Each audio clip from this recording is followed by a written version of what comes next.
I want to do, guys, is just go back 1 year. The anniversary is coming up Wednesday. Let's just go back to the beginning. When that morning, take me back to when you got the phone call. What was going on out here on the highway that morning? Well, when I got the phone call, my dispatcher was that they couldn't get Mason on the radio.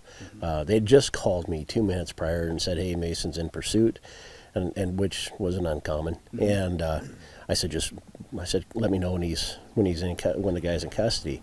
She called me back. She said, "I can't get him on the radio. I can't get him on the phone." And I'm like, "Who's out?" And she says she got one deputy to respond. And then I jumped in.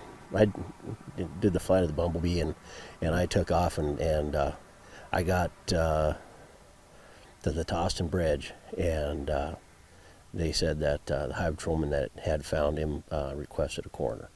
And I was like, about 3 miles down the road, Sheriff Dutton called me. About 10 miles down the road from there, Sheriff Gookin called me.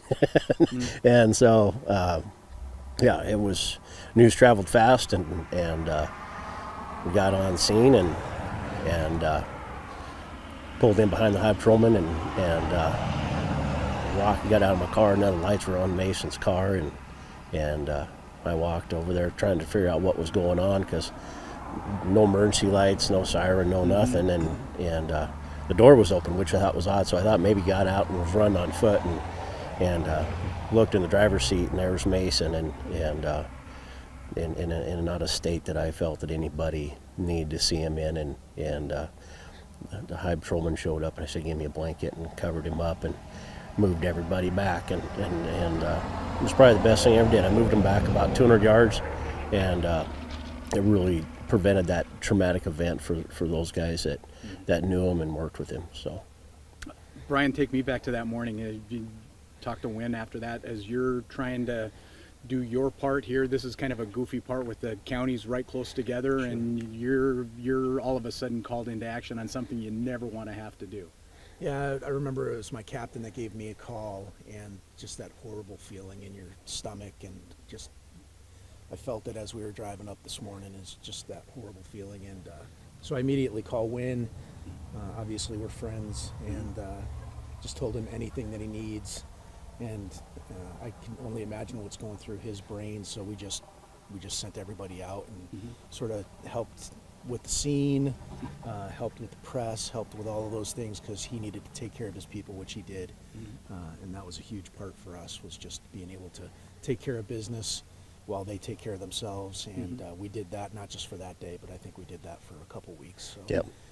But I have no doubt that they would do it for us in a heartbeat. So, Leo, that's a challenging thing, because we're not just talking about helping out another jurisdiction. You're talking about the loss of somebody you know. This Mason was somebody you guys knew. This wasn't just a stranger. This was a member of the family. How do you get yourselves past some of that and continue to do the job you have to do? One of the things that maybe was a hidden blessing in this, that we didn't know Mason that well, but we really know Wynn that well. And that was the hard part, is to look at the law enforcement family and to see them suffer and to know what that loss meant. That's why that Brian and I jumped in our vehicles. When you have something just like a family member that dies, other people come to stand there, just the witness of presence, to be there, and you recognize things to do to help Wynn, and to be able to just relieve some of the pressure, be a helpmate instead of a problem, and let him concentrate on just being alive, just taking care of Mason Moore's family, his own family, which was the law enforcement officers, the detention officers, the dispatchers back at the office. All of those went to instant grieving shock, all of those kind of things. So it was an honor and a blessing for us to be able to come in and help. So I do want to say it is better to give than receive, and I pray that we don't have to go through this again. We may, but I hope not.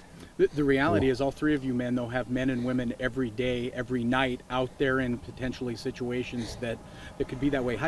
Has this changed it for you, Leo? Do you think about things? I mean, you're still going to do the job you're paid to do, and your men and women do it beautifully every single moment of every single day, but does it change? Does this make it a little more real now that you've had to go through this? It makes it a lot more imaginable, what you never wanted to do. It does bring it closer to home.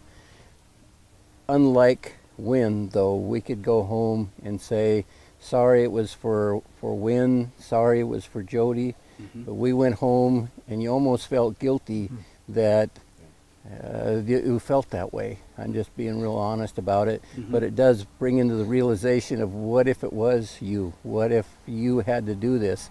And you know, I got down on my knees and said, thank you, Lord.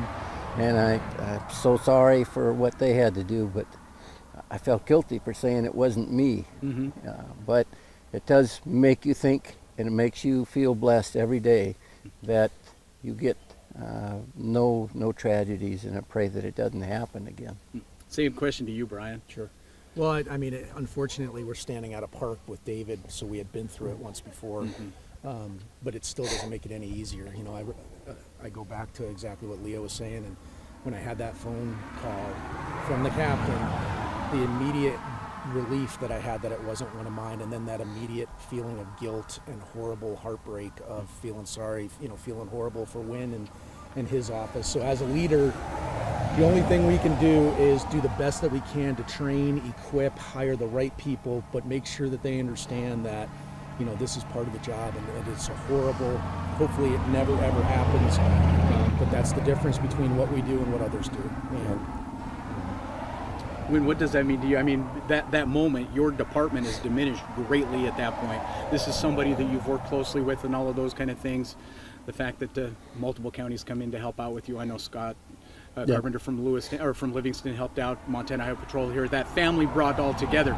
That still doesn't change the fact that you've got to deal with something super personal. Oh no, I mean, you know, that's a hard part, and I think that's from the leadership aspect is most people don't realize just because. You know, Sheriff Dutton, Sheriff Gookin, Highway Patrol, Jefferson County, Sheriff Doolittle, even Sheriff Lopp over in Marr County, they're all sending people to come over and help. And whether it be in detention, dispatch, or on the street, but still being the sheriff, you still have to be to work every day. And at that point, you have to be there. And it really does come down to, I think, being that presence that's there, that rock per se. But you know, you gotta think about it. And I think I spend a lot more time looking at the mental health component of my staff. And you know, one of the first calls I made after talking to Jody was to our local counselor, and I said, I need you in my office. And she spent 3 days there, and that really, I think, helped out quite a bit. Obviously not the street officers not having that option or ability to walk up to Mason's car. It did cause a little frustration because it's a closure component for them. But the fact is they didn't need to see that, and to get them, because we still have a mission and a goal that has to be met every single day. And you know, we understand there's risks and there's things like that, but small community, small home, small office, you know, it cuts deep, you know. So I think we've done well as a team. I'm not going to say that I did anything great, because I just put the right people in the right places to kind of, I guess, benefit the whole process on how we do things, and together we worked together to make sure everybody was taken care of the best we could, and I think it worked out well. Is it different today? I mean, do you do things differently? Yes. You still have the task, but do you do things differently? Extremely different. You know, every night I go to bed worried about the phone ringing, and when the phone rings, you're going, oh, please, Lord, just tell me it's not something bad again. And losing two in 8 months, you know, I had one off-duty death as well, and that posed some problems. But every night I worry about it. Every time there's a pursuit, every time there's a gun call, I go, just get them home. And you know how we train. You know, I listen to a thing of trying to, the below 100 club is trying to get people in line of duty deaths down below 100, and one of those is we honor the fallen by training the living.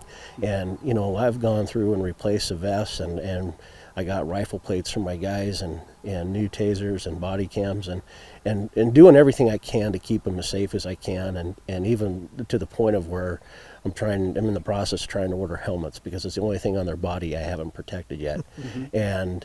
But then it becomes down to them, and that's where the training component comes in, and determine whether or not, look at these flags and keep that in the back of your mind. When somebody comes blowing by you at 3 o'clock in the morning, you hit your lights and they keep going, is it a trap? Is it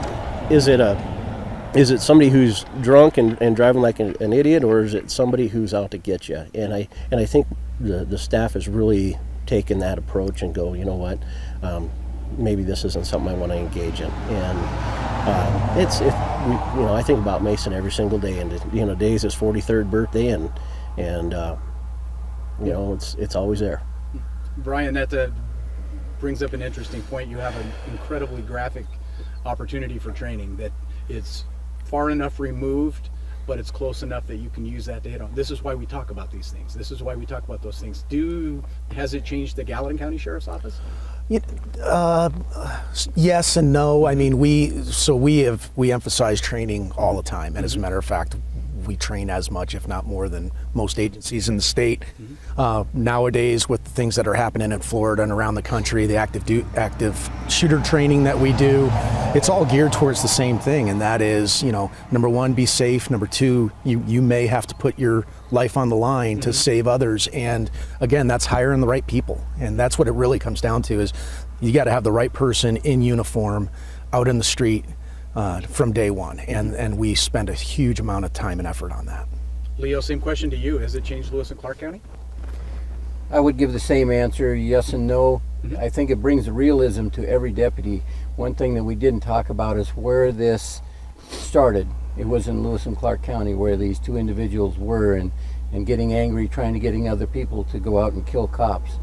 They made the decision to do it, and when they came out of the campground, they had a choice to make a right turn or a left turn, and they made a right turn, and they were in a hunting mode, and they were hunting cops to kill. That was their mission. Had they turned left, it would have been one of ours. So at the moment, a split-second decision was Broadwater County instead of us. Our guys think about that all the time, and we remind them that every traffic stop could be something that turned into something fatal. Don't get complacent. Be aware. Have your situational awareness all the time. That is difficult. That's fatiguing. One of the things that I want to mention is sometimes the unmentioned or the forgotten victims in all of this, and that's our families. Our families cringe when bad news comes, because they sit and wait for the worst news. Was it our loved one? Even though it may be not, they feel helpless, but yet they're in the same boat that we are, that they want to help. I do want to say thanks to them, to all of those that support us, because they can't get out and get into the fights, and sometimes they're thankful for that, but they support us, and that's our base. So I do want to mention them. But it has changed how we think about things, and each time that we do just a traffic stop, people say, well, it was a routine traffic stop. There's no such thing as a routine traffic stop. So it did change our mental awareness. It did help our situational awareness, and it's sad to say, out of tragedy does come some improvement, and that's situational awareness, recognizing that anytime someone's trying to get your attention, be wary.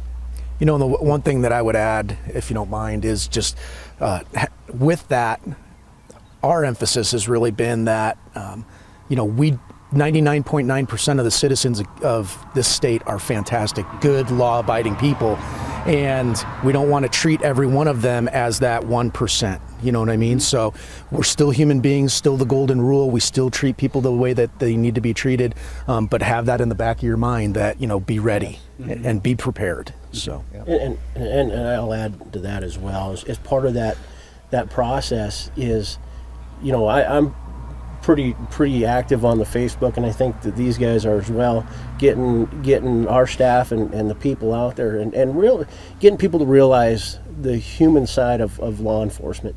We're not robots. We're we're not here to infringe upon your civil liberties. We're fathers and daughters and husbands and wives and brothers and sisters to somebody, and they all love us, and at the end of the day they want us to come home. And in reality, these people want to get home to their families, and we're on the same boat. We're just kind of in a short-term situation that shouldn't have life-changing effects to it. So it's a tough world we live in right now, and obviously the environment across the nation makes it even tougher.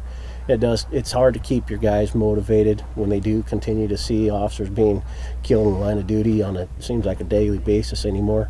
And it does change. It changes a lot, and it does take the right person with the right mindset to be willing to go out and put themselves out there for somebody they don't even know.